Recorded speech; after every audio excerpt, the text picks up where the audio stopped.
Trump goes nuts as Toyota and Honda just pulled the trigger to cripple the entire U.S. auto industry. In 2024, Tesla lost 14% of its market share in Norway, one of the world's most advanced electric vehicle markets. At the same time, the European Union warned it would respond strongly to America's new tax policies, and Canada, in a surprising shift, started sourcing military equipment from Europe rather than the US. What's really happening between these three power centers, the US, Europe, and Canada? During a recent meeting with NATO's Secretary General, President Donald Trump harshly criticized the EU's trade policies. "We have a problem with the EU. They won't import our agricultural products or our cars, while we import millions of BMWs, Mercedes-Benz, and Volkswagens." Trade between the US and EU exceeds $1.2 trillion annually. The EU maintains barriers against US agriculture and automobiles. The US remains largely open to European imports.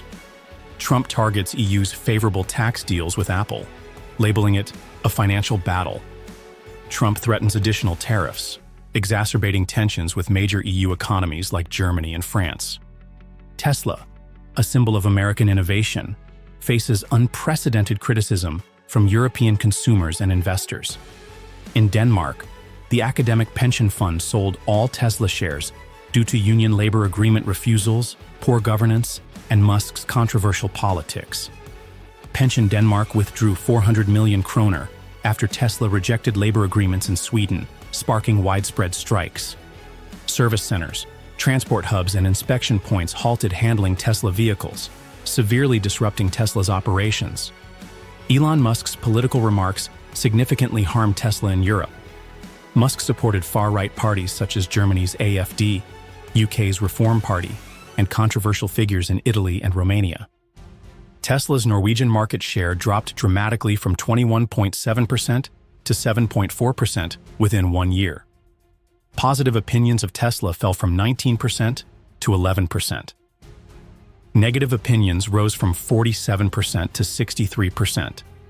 In the UK, 59% of EV consumers refused to buy Tesla due to Musk's polarizing statements. European regulatory scrutiny on Tesla intensified, citing consumer safety and data protection concerns. Tesla struggles with brand reputation and labor issues, losing ground to competitors. Volkswagen, Toyota, and China's BYD introduced competitively priced models. Tesla criticized for delays in affordable model launches, losing edge to favored local brands. European manufacturers aggressively expanded EV production, benefiting from favorable policies and consumer loyalty. Canada is quietly forming a new economic and defense alliance with Europe. Foreign Minister Melanie Joly confirmed Canada's final talks to purchase European military equipment, including Sweden's Saab Gripen jets, aim to reduce dependency on U.S. defense supplies amid trade policy uncertainties. European Union-Canada Free Trade Agreement, CEDA, increased bilateral trade by 60% since. Canada seeks to lessen dependence on the U.S., currently 75% of its exports. Enhanced Canada-EU collaborations extend to research, technology, and sustainable energy sectors, marking a strategic pivot from traditional U.S. partnerships. Facing new U.S. tariffs, EU Commission President Ursula von der Leyen stated, "If the EU is targeted by unfair trade practices, we will respond strongly." Europe considers retaliatory tariffs targeting products from pro-Washington U.S. states. The action aims to defend fair trade and communicate clearly that Europe will not tolerate protectionist moves. EU leaders indicate readiness to strengthen economic cooperation with allies like Canada, Japan, and South Korea to counterbalance U.S. policies. Are these shifts merely the beginning of a major realignment in the global economic order? One that increasingly sidelines the U.S. as Europe and Canada forge new alliances? Stay tuned, because what happens next could completely reshape your understanding of the global economy, while Americans are paying more for Japanese cars. Is Japan preparing a financial blow that could shake the U.S. economy? U.S.-Japan auto trade war. The U.S. has continuously raised tariffs on automobile parts imported from Japan, particularly in the electric vehicle industry. A 25% tariff on auto parts has driven up the prices of Toyota, Honda, and Nissan cars in the US, causing these models to lose their major competitive edge advantage in the market. According to the latest report from the Japan Automobile Manufacturers Association, Japanese car sales in the US have dropped by about 7% in the first quarter of 2025. Meanwhile, US automakers such as Ford and General Motors are attracting more customers due to government protection policies. This price increase not only reduces consumers' purchasing power, but also harms Japanese automakers as profits sharply decline and production costs rise. Japan responds beyond words. However, Japan is not just responding with tough rhetoric. In fact, it has started selling off a large portion of the US Treasury bonds it holds. Japan is currently the second largest creditor to the US, with over $1.1 trillion in bonds. In February 2025, Japan sold $30 billion worth of US bonds. And this decision weakened the US dollar and increased interest rates in the US, creating significant financial pressure.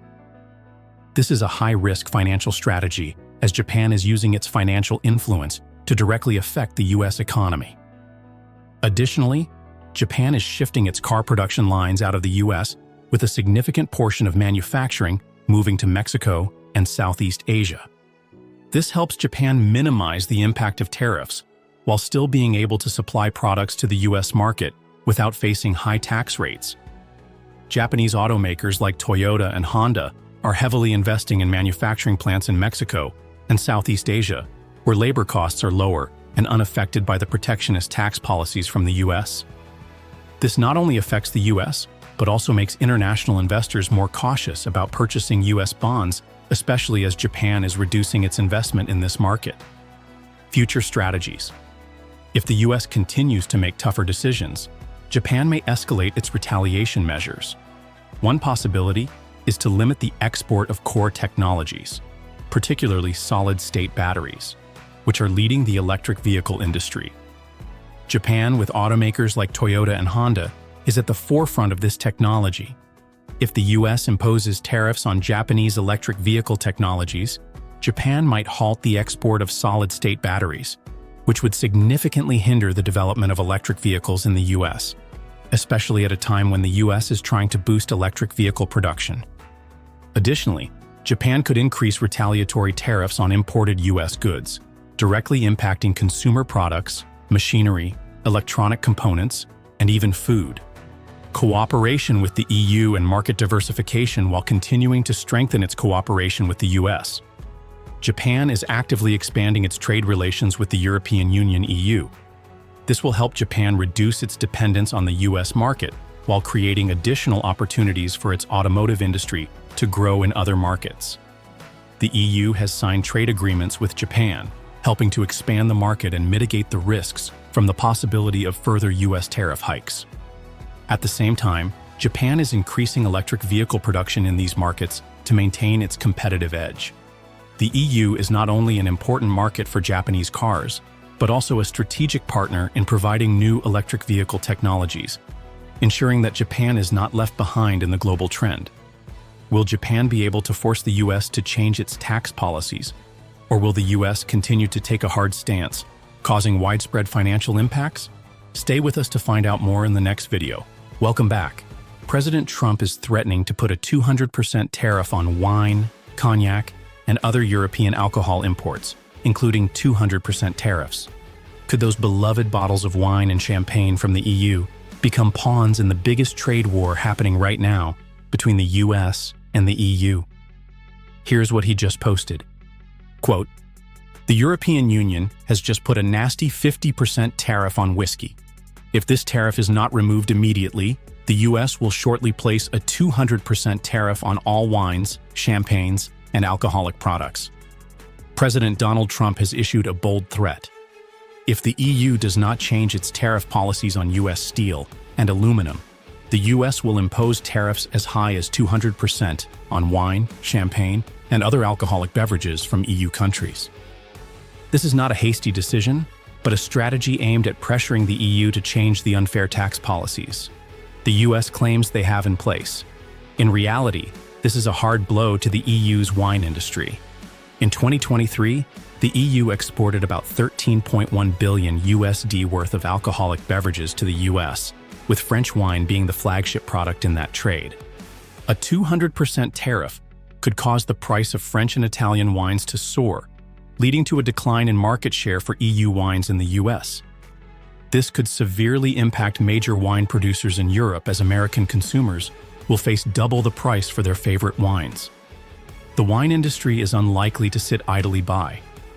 This tariff increase will certainly hit the wine industries in countries like France, Italy, and Spain hard.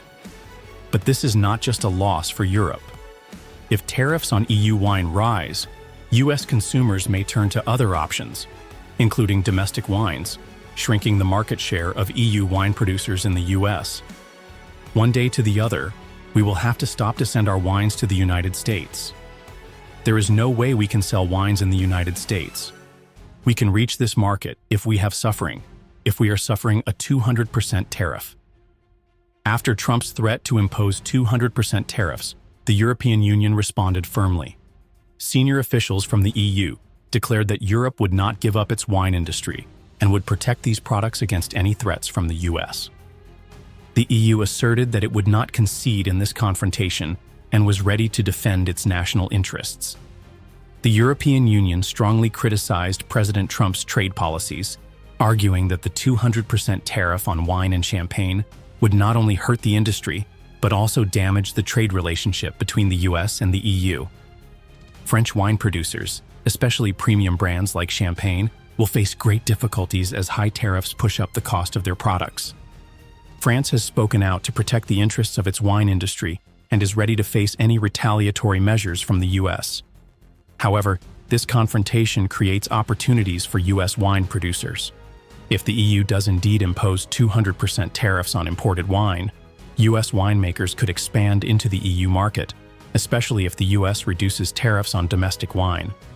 This could be a huge boost for the US wine industry, allowing them to build and expand their market in countries that are already familiar with European wine brands.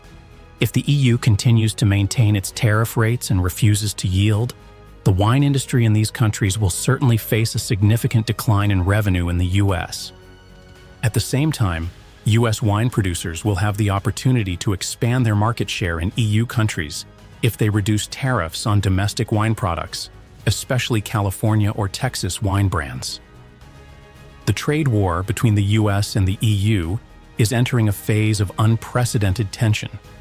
How will the EU respond? And can the US seize this opportunity to expand its wine market in Europe? Don't look away, because the next developments in this tariff war will surprise you. The US imports over $4 billion, 3 million barrels of oil from Canada every day, 60% of all US oil imports. If Canada follows through on its threat to cut exports, gas prices could skyrocket, refineries could shut down, and the US could face an unprecedented energy crisis.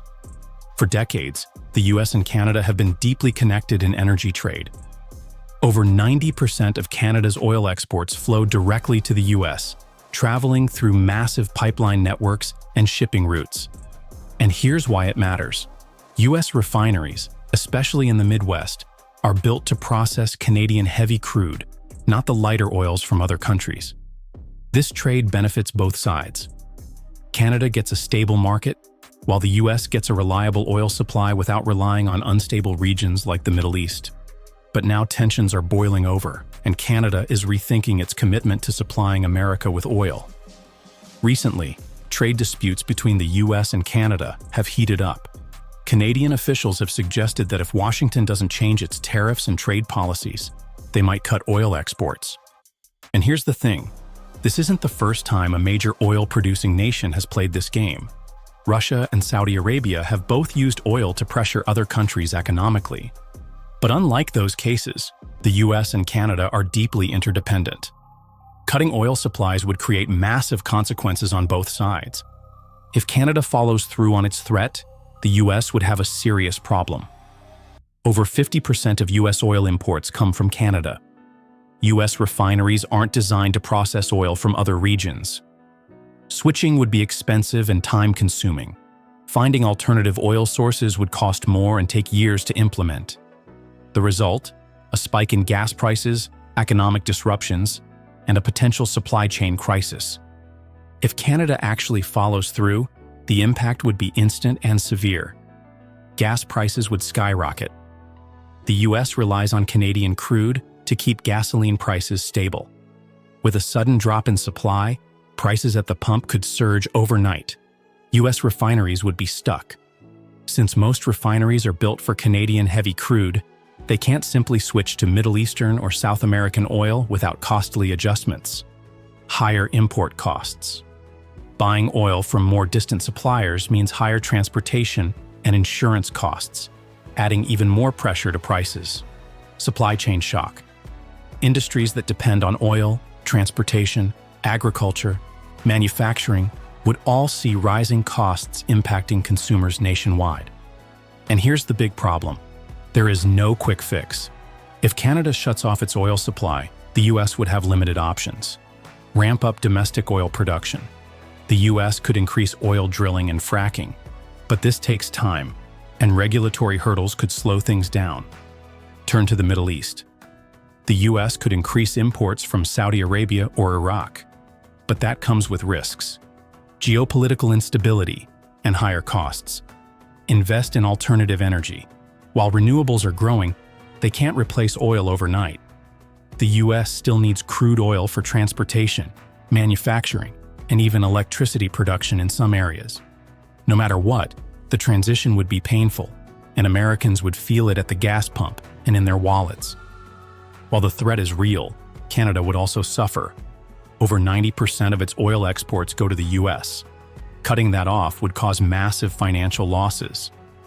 Shipping oil elsewhere isn't easy. Canada doesn't yet have the infrastructure to export large amounts to Europe or Asia. Oil market instability. If Canada disrupts supply, global oil prices could surge, but that doesn't guarantee Canada would benefit. However, if tensions keep escalating, Canada could take partial measures like limiting exports to put pressure on the U.S. prioritizing new trade partners in Europe or Asia. Increasing tariffs on U.S. energy imports to counterbalance trade disputes. If this crisis isn't resolved, the long-term effects could reshape the energy market.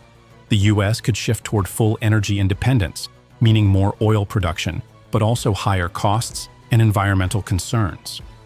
Canada could invest in new export routes, making it less reliant on the U.S. and increasing ties with China, India, and Europe. Global oil prices could remain volatile, affecting economies worldwide. At the end of the day, one thing is clear. Neither the United States nor Canada can afford a full-scale oil trade war. Trump doubles tariffs on Canadian steel and aluminum, and even suggests making Canada the 51st state. Canada's response will shock you. 1. U.S. tariff hikes. A power move or a big mistake. Trump's 50% tariff on Canadian steel and aluminum is meant to protect American industries. But here's the truth. A report from the U.S. National Economic Council shows that this move has already pushed domestic production costs up by 10 to 15%, making American businesses less competitive worldwide. And it gets worse. U.S. automakers, machinery manufacturers, and construction companies rely on Canadian metals, and now they're facing a supply chain crisis. The American construction industry warns that material costs could skyrocket by 20%, leading to higher housing prices and stalled infrastructure projects. So, here's the big question. Did Trump just make a massive mistake? Keep watching. Canada's payback is about to shake things up. 2. Canada strikes back. Power cuts and a direct hit to Elon Musk. Canada isn't holding back. Ontario Premier Doug Ford is now threatening to cut electricity exports to the U.S., a move that could spike energy prices by 15 to 20% in states like New York, Vermont, and Minnesota, which rely heavily on Canadian power. We need to sit down, work together, and land a fair deal. A deal that gives businesses the confidence to invest. A deal that gives workers the security they need and deserve. Until then, Ontario will keep up the fight. We will apply maximum pressure to maximize our leverage. That's why today we're moving forward with a 25% surcharge on electricity exports for the 5 million American homes and businesses that Ontario powers homes and businesses in Minnesota, Michigan, and New York. But here's where it really hurts. Canada is considering terminating its contract with Elon Musk's Starlink, a major setback for the billionaire's satellite internet expansion.